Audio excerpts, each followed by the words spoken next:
إن الحمد لله صلى وسلم على نبينا مصطفى محمد صلى الله عليه وسلم وعلى آله وصحبه أجمعين أما بعد أعوذ بالله من الشيطان الرجيم بسم الله الرحمن الرحيم സൂറ അൽ ഫുർഖാൻ അതിന്റെ 7-ാമത്തെ വചനത്തിന്റെ വ്യാഖ്യാനം നോക്കൂ നിങ്ങൾ. വഖാലു അവർ മക്കക്കാർ പറഞ്ഞു, വിശ്വാസികൾ പറഞ്ഞു, മാലിഹാദ റസൂൽ, ഈ റസൂലിന് എന്താണ് എന്ന് പറഞ്ഞാൽ ഈ റസൂലിന് എന്ത് പറ്റി എന്നുള്ള ഒരു അത്ഭുതം കൂറുന്ന ഒരു വചനം പറയുകയാണ്.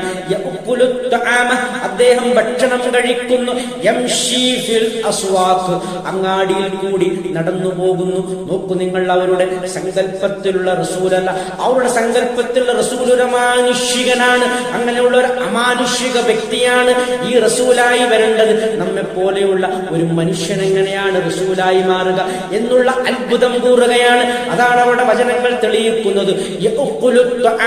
ഭക്ഷണം കഴിക്കുന്നു, നമ്മൾ കഴിക്കുന്ന പോലെ ആ റസൂലും ഭക്ഷണം കഴിക്കുന്നു. അങ്ങാടിയിൽ കൂടി നടന്നു പോകുന്നു. മാലിഹാദ റസൂൽ, ഇത് എന്തൊരു റസൂലാണ് എന്നാണ് അവർ അത്ഭുതം കൂറുന്നത്. ലൗലാ അദ്ദേഹത്തിലേക്ക് എന്തുകൊണ്ട് ഇറക്കപ്പെടുന്നില്ല മലക്കുനൊരു മലക്കിനെ ഇറക്കപ്പെടാത്തത് എന്താണെന്നാണ് അവർ ചോദിക്കുന്നത്.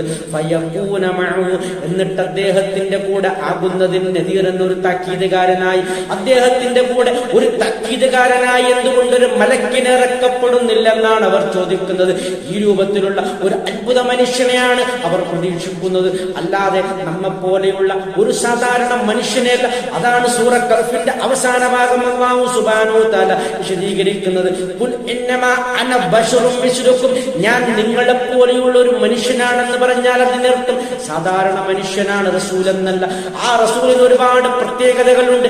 അതേസമയം നോക്കൂ, ഈ മുശ്രിക്കീങ്ങൾ പറഞ്ഞതുപോലെ ഭക്ഷണം കഴിക്കുന്ന, അങ്ങാടിയിൽ കൂടി നടക്കുന്ന ഒരു മനുഷ്യനാണ്, അല്ലാതെ വലിയൊരു അമാനുഷിക വ്യക്തിത്വമല്ല.